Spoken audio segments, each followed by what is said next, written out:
जय हिंद दोस्तों। आज के इस इम्पॉर्टेंट लेक्चर में हम सभी डिस्कस करेंगे 25 मई 2026 के डेली करंट अफेयर्स को। तो आप इस पूरे लेक्चर को बहुत ही ध्यान से लास्ट तक जोड़ देखिएगा। लास्ट में आपसे एक क्वेश्चन पूछा जाएगा जिसका आंसर कमेंट बॉक्स में बताना है। तो चलिए आज के पहले और इम्पॉर्टेंट क्वेश्चन को डिस्कस करते हैं। काफ़ी इम्पॉर्टेंट क्वेश्चन है ये। तो क्वेश्चन क्या है, 100 मीटर दौड़ में भारत के सबसे तेज धावक कौन बने हैं? आंसर हो जाएगा इसका गुरिंदर वीर सिंह। तो हाल ही में दोस्तों झारखंड की कैपिटल रांची में 29वें नेशनल सीनियर फेडरेशन कप का आयोजन किया गया है। तो इस प्रतियोगिता में गुरिंदर वीर सिंह ने 100 मीटर दौड़ में एक नेशनल रिकॉर्ड बनाया है और 100 मीटर दौड़ को उन्होंने 10.09 सेकेंड में पूरा किया है। इस प्रकार से वो 100 मीटर दौड़ में भारत के सबसे तेज धावक बन गए हैं। उन्होंने अनमेश कुजूर का रिकॉर्ड तोड़ा है जिन्होंने 100 मीटर दौड़ को 10.15 सेकेंड में पूरा किया था। अगर आपसे सवाल पूछा जाए कि पुरुषों की 100 मीटर दौड़ को सबसे कम समय में किसने पूरा किया था, तो वो हैं उसैन बोल्ट, जो कि जमैका के धावक हैं। उसैन बोल्ट ने यह दौड़ यानी 100 मीटर की दौड़ 9.58 सेकेंड में पूरी की थी। दोस्तों जो रांची में नेशनल सीनियर फेडरेशन कप आयोजित किया गया है उसमें 2 और इम्पॉर्टेंट रिकॉर्ड बने हैं, उनको भी आप याद रखिएगा। तो इसी प्रकार से 400 मीटर दौड़ को सबसे तेज समय यानी 44.98 सेकेंड में पूरा करने वाले भारतीय कौन बने हैं? विशाल टीके। विशाल टीके ने 23 मई 2026 को रांची में आयोजित नेशनल सीनियर फेडरेशन कप में ये नेशनल रिकॉर्ड बनाया है। इसी प्रतियोगिता में तेजस्विन शंकर ने डेकाथलॉन में 8,057 अंक हासिल किए हैं। इस प्रकार से तेजस्विन शंकर इस स्पर्धा में 8,000 अंकों का आंकड़ा पार करने वाले पहले इंडियन बन गए हैं। अगला क्वेश्चन है, झारखंड के किस जिले में 3200 साल पुरानी प्राचीन बस्ती के अवशेष मिले हैं? आंसर हो जाएगा इसका हजारीबाग। तो दोस्तों झारखंड का जो हजारीबाग जिला है उसमें 3200 साल पुरानी प्राचीन बस्ती के हाल ही में अवशेष मिले हैं। और ये जो अवशेष हैं ये मोहानो नदी बेसिन के पास मिले हैं जो कि हजारीबाग जिले में है। तो हजारीबाग जिले का जो चौपारण ब्लॉक है उसमें ये 3200 साल पुरानी बस्ती के अवशेष मिले हैं। तो इसके अंतर्गत कौन कौन से गांव आते हैं? तो देहर, सोहरा, मंगरह और हतिंदर ये गांव आते हैं जहां पर ये बस्ती मिली है। दोस्तों जहां पर अभी ये खुदाई की गई है वहां पर गौतम बुद्ध, तारा, मारीची और अब लोककीतेश्वर, ब्रह्मा, विष्णु, महेश, गणेश इन सभी की प्रतिमाएं मिली हैं। तो दोस्तों वहाँ पर खुदाई ऐसे हुई कि मकान बनते समय जब नींव खोदी जाती है तो उस समय ये अवशेष मिले। फिर इसके बाद वहाँ पर खुदाई की गई तो ये बहुत सारी वहाँ पर मूर्तियाँ मिली हैं, बहुत सारी कलाकृतियाँ भी मिली हैं। तो इसमें दक्षिण एशिया के प्रारंभिक ऐतिहासिक काल से संबंधित काले रंग की परत चढ़ी मिट्टी के बर्तनों की एक किस्म मिली है। इसके अलावा उत्तरी काले पॉलिश वाले बर्तनों के नमूने इस स्थल से एकत्रित किए गए हैं। नेक्स्ट क्वेश्चन है, मार्को रूबियो किस देश के फॉरेन मिनिस्टर हैं जो भारत की पहली यात्रा पर आए हैं? आंसर हो जाएगा यूनाइटेड स्टेट्स यानी अमेरिका के जो फॉरेन मिनिस्टर हैं मार्को रूबियो, ये भारत की पहली विजिट पर आए हैं। ठीक है, तो इससे रिलेटेड क्वेश्चन आपसे पूछा जा सकता है कि मार्को रूबियो किस देश के विदेश मंत्री हैं जो पहली बार भारत यात्रा पर आए थे? तो आपको जवाब देना है इसका अमेरिका। तो उन्होंने 23 मई को मोदी जी से मुलाकात की है। काफ़ी मुद्दों पर बातचीत हुई है मोदी जी और मार्को रूबियो के बीच में। और दोस्तों मार्को रूबियो 26 मई 2026 को जो क्वाड फॉरेन मिनिस्टर्स मीटिंग्स हैं उसमें भी वो हिस्सा लेंगे। दोस्तों रूबियो ने अपने देश के राष्ट्रपति यानी ट्रंप की ओर से पीएम मोदी को अमेरिका आने का आमंत्रण भी दिया है। इसके अलावा दोनों नेताओं ने यानी मोदी जी और मार्को रूबियो ने India US comprehensive global strategic partnership को मजबूत करने पर सहमति जताई है। ईरान संकट और स्ट्रेट ऑफ हॉर्मुज की नाकेबंदी के बीच अमेरिका ने भारत को ऊर्जा आपूर्ति विविधीकरण का आश्वासन भी दिया है। इसके अलावा रक्षा सहयोग, व्यापार, निवेश और क्रिटिकल टेक्नोलॉजीज पर गहन चर्चा हुई है। ठीक है, अगला क्वेश्चन है, हाल ही में चाइना के किस स्टेट में भीषण कोयला खदान हादसा हुआ है? आंसर हो जाएगा सांगसी। तो दोस्तों, चाइना में हाल ही में एक कोयला खदान में विस्फोट हुआ है और वहाँ पर कार्बन मोनोऑक्साइड का रिसाव भी हुआ है।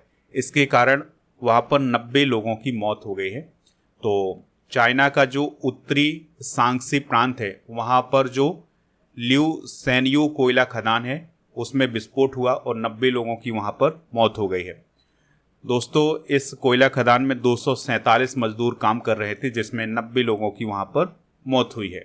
यह हादसा चीन में पिछले एक दशक का सबसे बड़ा कोयला खदान हादसा है, यानी कि पिछले 10 सालों की अगर हम बात करें तो उसमें सबसे बड़ा हादसा माना जा रहा है चाइना में। यहाँ पर कार्बन मोनोऑक्साइड का रिसाव हुआ है। तो कार्बन मोनोऑक्साइड की अगर हम बात करें तो इसका जो रासायनिक सूत्र होता है वो CO होता है, यानी इसमें कार्बन भी है और ऑक्सीजन भी है। तो कार्बन मोनोऑक्साइड हमारे लिए हानिकारक क्यों है? क्योंकि जो कार्बन मोनोऑक्साइड है ये हीमोग्लोबिन में मिल जाती है और कार्बोक्सी हीमोग्लोबिन बनाती है, जिससे हमारे शरीर में ऑक्सीजन का जो परिवहन है वो रुक जाता है। ठीक है, इसलिए ये हमारे लिए हानिकारक है। तो जो वाहन चलते हैं उससे भी कार्बन मोनोऑक्साइड निकलती है, ये बात भी आप याद रखिएगा। अगला क्वेश्चन है, फोर्ब्स की नवीनतम रिपोर्ट के अनुसार दुनिया में सबसे अधिक कमाई करने वाले खिलाड़ियों की सूची में टॉप पर कौन है? तो वो है दोस्तों क्रिस्टियानो रोनाल्डो। तो हाल ही में फोर्ब्स नाम की जो पत्रिका है उसकी एक रिपोर्ट जारी की गई है और उसमें ये बताया गया है कि दुनिया के सबसे अधिक कमाई करने वाले खिलाड़ियों में टॉप पर कौन है? पुर्तगाल के फुटबॉल स्टार क्रिस्टियानो रोनाल्डो। उनकी जो कुल कमाई बताई गई है वो $300 मिलियन बताई गई है, यानी लगभग 2500 करोड़ रुपए उनकी कमाई बताई गई है। तो क्रिस्टियानो रोनाल्डो पहले नंबर पर हैं। दूसरे नंबर पर हैं कैनेलो अल्वारेज, जो कि मुक्केबाजी से संबंधित हैं, यहाँ पर आप उन्हें देख सकते हैं। तीसरे नंबर पर है मेसी, यानी लियोनेल मेसी, जो कि फुटबॉल से संबंधित हैं और अर्जेंटीना के फुटबॉलर हैं। तो टॉप 3 आप जरूर याद रखिएगा। अगला क्वेश्चन है, 22-23 मई 2026 को भारत की राजकीय यात्रा पर आए साइप्रस गणराज्य के राष्ट्रपति कौन थे? आंसर हो जाएगा निकोस क्रिस्टोडोलाइड्स। तो दोस्तों, साइप्रस के जो प्रेसिडेंट हैं निकोस क्रिस्टोडोलाइड्स, वो हाल ही में भारत की यात्रा पर आए थे और उनकी जो यात्रा थी ये 22 और 23 मई की यात्रा थी। यह उनकी पहली आधिकारिक यात्रा थी भारत की। इस यात्रा के दौरान उन्होंने मोदी जी, राष्ट्रपति द्रौपदी मुर्मू जी से भी मुलाकात की है और इस मुलाकात में दोनों देशों के बीच निवेश, शिपिंग, टूरिज्म और रीन्यूएबल एनर्जी के क्षेत्रों में सहयोग बढ़ाने पर चर्चा हुई है। साइप्रस की अगर हम बात करें तो देखिए दोस्तों, साइप्रस आप यहाँ पर देख सकते हैं, इसके पड़ोसी देशों में टर्की आता है, सीरिया, लेबनान, ये सभी देश आते हैं और यहाँ पर साइप्रस है। निकोशिया इसकी कैपिटल है, यूरो यहाँ की करेंसी है और निकोस क्रिस्टोडोलाइड्स यहाँ के वर्तमान में प्रेसिडेंट है। और स्वतंत्रता की बात करें तो इसे ब्रिटेन से स्वतंत्रता 1960 में मिली थी और यहाँ पर सबसे ऊंचा पर्वत है, यानी इस देश का सबसे ऊंचा पर्वत है माउंट ओलंपस, ठीक है, जिसकी ऊंचाई 1951 मीटर। नेक्स्ट क्वेश्चन है, हाल ही में 2025 United Nations military gender advocate of the year award से किसे सम्मानित किया गया है? आंसर हो जाएगा मेजर अभिलाषा बराक। तो दोस्तों, भारतीय सेना की जो मेजर अभिलाषा बराक हैं उन्हें यूनाइटेड नेशन के द्वारा United Nations military gender advocate of the year का अवार्ड प्रदान किया गया है। दोस्तों, जो मेजर अभिलाषा बराक हैं ये यूनाइटेड नेशन का जो शांति मिशन है उसमें शामिल हैं। अब यूनाइटेड नेशन का शांति मिशन क्या होता है इसको हम समझ लेते हैं।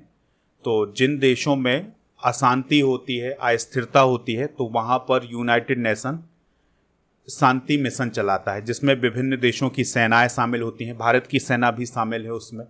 तो भारतीय सेना के कुछ सैनिक उस शांति मिशन में शामिल हैं, तो उनको विभिन्न देशों में तैनात कर दिया जाता है। ठीक है, तो इस यूएन शांति मिशन में मेजर अभिलाषा बराक भी शामिल हैं।